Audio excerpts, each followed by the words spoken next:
ఉన్న బంగారాన్ని విడిపించి ఆ రోజు ఆన్లైన్ రేటుకే మేము కొంటాం. Sharma gold company. నమస్తే, వెల్కమ్ టు సుమన్ టీవీ.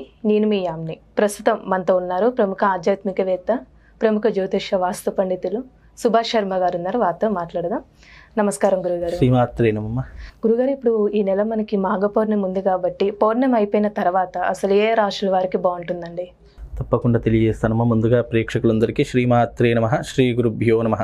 జ్ఞానినాంనపి చేతాంసి దేవి భగవతి హిసా బలాయ కృష్యమోహాయ మహామాయ ప్రయశ్చతి. మనకు పౌర్ణమి 24వ తారీఖు రోజున ప్రారంభమవుతుంది. దాని తర్వాత కొన్ని రాసుల వారికి మహర్జాతకము అదృష్టయోగం పట్టబోతుంది. ఎప్పటికైనా ఏ రాసుల వారికైనా 6 రాసులకు బాగుంటుంది, 6 రాసులకు కొద్దిగా ఇబ్బందికరంగా ఉంటుంది.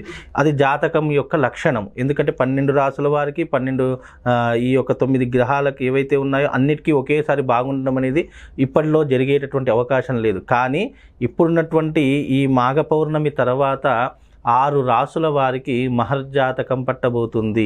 వాళ్ళు పట్టిందల్లా బంగారం అవుతుంది.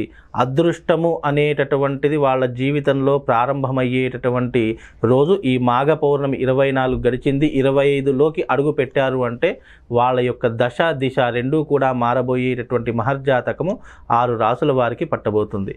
ఆ 6 రాసులు ఏమిటి అంటే గనక, మొట్టమొదటి రాశి మేషరాశి, ఆ తర్వాత 2వ రాశి కర్కాటక రాశి, 3వ రాశి సింహరాశి, ఆ తర్వాత 4వ రాశి వచ్చేసేసి మిథున రాశి, 5వ రాశి వచ్చేసేసి మనకు ధనుస్సు రాశి, 6వ రాశి వచ్చేసేసి మీనరాశి.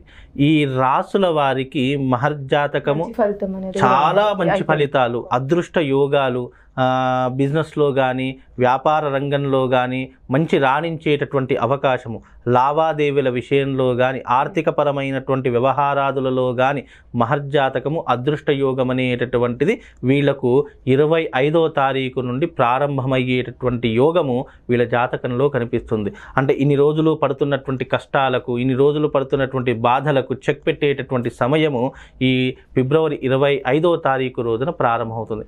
కనుక ఈ రాసుల వారు ఎవరైతే ఉన్నారో వాళ్ళు తప్పకుండా మహర్జాతకాన్ని అనుభవించేటటువంటి యోగంగాను, దాన్ని స్వీకరించేటటువంటి యోగము వీళ్ళకు ఈ ఫిబ్రవరి 25వ తారీఖు రోజున ప్రారంభమవుతుంది. తద్వారా వీళ్ళు జీవితంలో మంచి పొజిషన్కు రావడము, గడిచిన గతాన్నంతా కూడా మర్చిపోయి భవిష్యత్తులో ఏ రకంగా రాణించాలి, ఏ రకంగా డబ్బుని సంపాదించాలి, జీవితంలో మనము ఒక మంచి లగ్జరీ లైఫ్ని ఎలా అనుభవించాలి అనేటటువంటి ఆలోచనతో కూడి ఉన్నటువంటి జ్ఞానము వీళ్ళకు ఈ యొక్క 24 తర్వాత ప్రారంభమయ్యే అవకాశం ఉంటుంది. ఎందుకంటే పౌర్ణమి ఘడియలు, ఈ మాఘ పౌర్ణమి అత్యంత విశేషమైనటువంటి పౌర్ణమి. ఈ మాఘ పౌర్ణమి రోజున చంద్రుడి నుంచి వచ్చేటటువంటి ఏవైతే ఈ యొక్క కాస్మిక్ కిరణాలు, ఆ యొక్క రేడియేషన్ ఏదైతే ఉంటుందో అది భూమి మీద ప్రసరింపగానే మొట్టమొదట చంద్రుడి యొక్క కర్తవ్యం ఏమిటి అంటే మనస్సు మీద ప్రభావితం చేసేటటువంటి వాడు. అందుకే మన శ్రీ సూక్తంలో చెప్తూ ఉంటారు, చంద్రమా మనసో జాతః చక్షో సూర్యో అజాయతః. అంటే చంద్రుడు మనస్సుకి కారకుడు. చంద్రుడి యొక్క కారణం చేత అందరి యొక్క మనస్సు మారేటటువంటి తత్వాన్ని కలిగించేటటువంటి కారకుడు. అందుకే ఈ ఫిబ్రవరి 24 తర్వాత చాలామంది యొక్క రాసుల యొక్క ప్రభావము మనస్సు మీద పడి వాళ్ళ యొక్క మనస్సు మారేటటువంటి అవకాశం ఉంటుంది. చాలామంది కొంతమంది వాడుకలో వాడుతూ ఉంటారు, ఏమని, క్రూరత్వంగా ఉన్నటువంటి వాళ్ళు, ఎప్పుడూ కూడా చెడు వ్యసనాల వైపు వెళ్ళేటటువంటి వారు, ఎప్పుడూ కూడా ఆలోచనలు వంకరగా ఉన్నటువంటి వారిని మనసు మార్చుకోవా, నీ బుద్ధి మార్చుకోవా అని చాలామంది వాడుతూ ఉంటారు. అంటే బుద్ధిని మార్చుకునేటటువంటి తత్వము, మనస్సుని మార్చుకునేటటువంటి తత్వము ఇప్పుడు ఈ 24 తర్వాత ఈ యొక్క రాసుల వారికి కలిగేటటువంటి అవకాశం ఏర్పడుతుంది. కనుక వీళ్ళు ఇప్పుడు ఈ రాశి వాళ్ళు చాలా జాగ్రత్తగా ఉండాలి. ఇప్పుడు ఈ ఫిబ్రవరి 24 వరకు చాలా జాగ్రత్తగా ఉండాలి. ఎందుకంటే మనకు మంచి ఏదైనా వస్తుంది అంటే వెంటనే దాని వెనక చెడు ప్రభావం కూడా మనం లాగేస్తూ ఉంటుంది. ఇది కలియుగము. కలియుగంలో ఏదైనా మంచి చేద్దామంటే ఎన్నో రకాలైన అడ్డంకులు ఏ రకంగానైతే వస్తాయో ఈ రాశులకు మహర్జాతకం పట్టబోతుంది కదా. ఈ మహర్జాతకం పట్టేటటువంటి సమయంలో దుష్టగ్రహాలు, దుష్టపీడలు వీళ్ళను వెనక్కి లాగేస్తూ ఉంటాయి. తద్వారా వీళ్ళు ఇప్పుడు చేయవలసినటువంటి కర్తవ్యం ఏంటంటే అపోహలకు పోకూడదు. అలాగే వీళ్ళు ఎవ్వరికి షూరిటీ లాంటివి కానీ జమానత్ లాంటివి కానీ ఉండకూడదు. ఎవ్వరి విషయంలో వీళ్ళు అతిగా చనువుగా ఉండకూడదు, వీళ్ళ పనేంటో వీళ్ళు చూసుకోవాలి. అలాగే వీళ్ళు ఏదైతే డబ్బు లావాదేవీల విషయాలు ఉన్నాయో ఆ విషయాల్లో చాలా జాగ్రత్తగా ఉండాలి. అలాగే పెద్దవాళ్ళ యొక్క సలహాలు సూచనలు తప్పకుండా పాటించాలి. కుటుంబం మీద ఎక్కువగా ప్రేమగా ఉండాలి. కుటుంబం మీద ఎంతనైతే బాధ్యత ఉందో ఆ బాధ్యతను సక్రమంగా వీళ్ళు నిర్వర్తించాలి. ఇవి గనక వాళ్ళు పాటిస్తే ఆ అదృష్ట యోగం అనేటటువంటిది వీళ్ళను వరిస్తుంది. ఎందుకు అనంటే అదృష్ట యోగం వరించేటప్పుడు మనకు కొన్ని ఇబ్బందికరమైనటువంటి కొన్ని జరుగుతూ ఉంటాయి మన చుట్టుపక్కల. అలాంటి వాళ్ళు ఇలాంటి జోలికి పోకుండా ఉండి మన పని మనం చేసుకుంటూ ఉంటే అత్యుత్తమమైనటువంటి ఫలితాలు వాళ్ళ జాతకంలో కలుగుతాయి.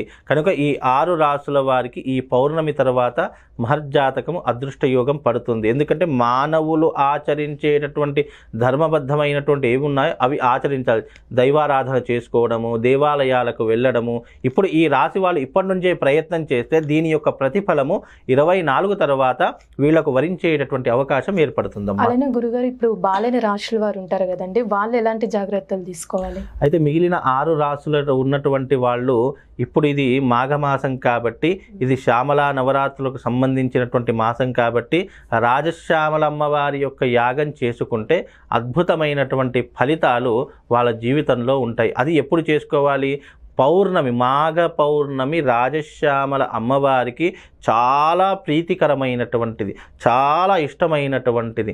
ఆ రోజున ఎవరైతే రాజశ్యామల అమ్మవారి యొక్క యాగాన్ని నిర్వహిస్తారో, అంటే ఇక్కడ బాగుండడము బాగుండకపోవడం కాదు, మన జీవితం బాగుండాలి. ఇప్పుడే కాదు, మనం ఈ శరీరం ఈ దేహం ఎంతవరకు భూమి మీద నిలబడుతుందో అప్పటి వరకు మనకు కష్టము సుఖము బాధలు అన్నీ పడుతూ ఉంటాం. అందులో ఆ తల్లిని మనం వేడుకోవాల్సింది ఏంటి? ఎన్ని కష్టాలు వచ్చినా ఎన్ని ఇబ్బందులు వచ్చినా తట్టుకునేటటువంటి శక్తిని ప్రసాదించు, నా కుటుంబాన్ని ఉద్ధరించేటటువంటి శక్తిని ప్రసాదించు, నాకు అన్నింటిలో కూడా విజయాన్ని ప్రసాదించు అని కోరుకోవడానికి చేసేటటువంటిదే ఈ రాజశ్యామల యాగము. ఈ చాలామందికి ఎన్నో రకాలైనటువంటి భిన్నమైనటువంటి కోరికలు ఉంటూ ఉంటాయి.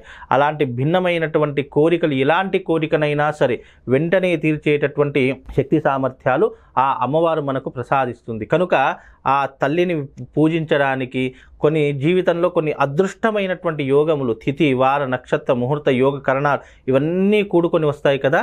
ఇలా కూడుకొని వచ్చినటువంటి ఏకైక ముహూర్తం మాఘ పౌర్ణమి.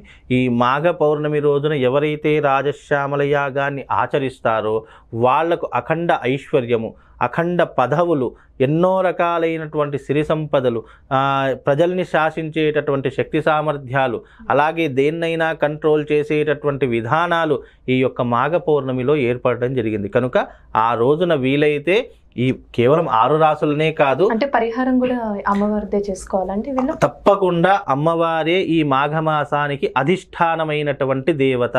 ఈ మాఘమాసంలో కేవలము ఆచరించదగినటువంటిది, పూజించదగినటువంటిది కేవలము రాజశ్యామల అమ్మవారిని మాత్రమే. కనుక ఆ అమ్మవారిని ఆరాధించడం అనేటటువంటిది మన కష్టాలను దూరం చేసుకోవడానికి, బాధలను దూరం చేసుకోవడానికి ఆచరించాలి. ఏదైనా చెయ్యాలి అంటే శాశ్వతంగా పరిష్కారం దొరకాలి. ఇప్పుడు చాలామంది రోజు పూజ చేస్తున్నానండి, రోజు గుడికి వెళ్తున్నాను, ఎన్నో దానాలు చేశాను, ఎన్నో ధర్మాలు చేశాను, అయినా నా జీవితం ఏమీ మారలేదు అని అనుకునేటటువంటి వాళ్ళు ఈ ఒక్క మాఘ పౌర్ణమిని వినియోగించుకొని చూసుకోండి, తప్పకుండా వాళ్ళ జీవితంలో మార్పు అనేటటువంటిది కనిపిస్తుంది. కనుక ఈ మాఘ పౌర్ణమి రోజు కేవలం బాగున్నటువంటి వాళ్ళే కాదు, ఇంకా బాగుండాలి జీవితంలో.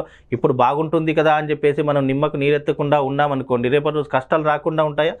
కంపల్సరీ కష్ట సుఖాలన్నీ వచ్చుకుంటూ పోతుంటాయి. అలాంటి కష్టాలను అధిగమించాలి, దాటాలి అని అనుకుంటే ఈ మాఘ పౌర్ణమి రోజున రాజశ్యామల యాగాన్ని నిర్వహించండి. మీ జీవితంలో అదృష్టము ఎప్పుడూ కూడా మిమ్మల్ని అంటు పెట్టుకొని ఉంటుంది. అంత గొప్పనైనటువంటిది, అంత విశేషమైనటువంటిది ఈ మాఘమాసము. ఈ పౌర్ణమి తర్వాత 6 రాసుల వారికి అదృష్ట యోగము మహర్జాతకం పట్టబోతుందమ్మా. చాలా చక్కగా తెలియజేశారు గురుగారు. ధన్యవాదాలండి. శ్రీమాత్రే నమః.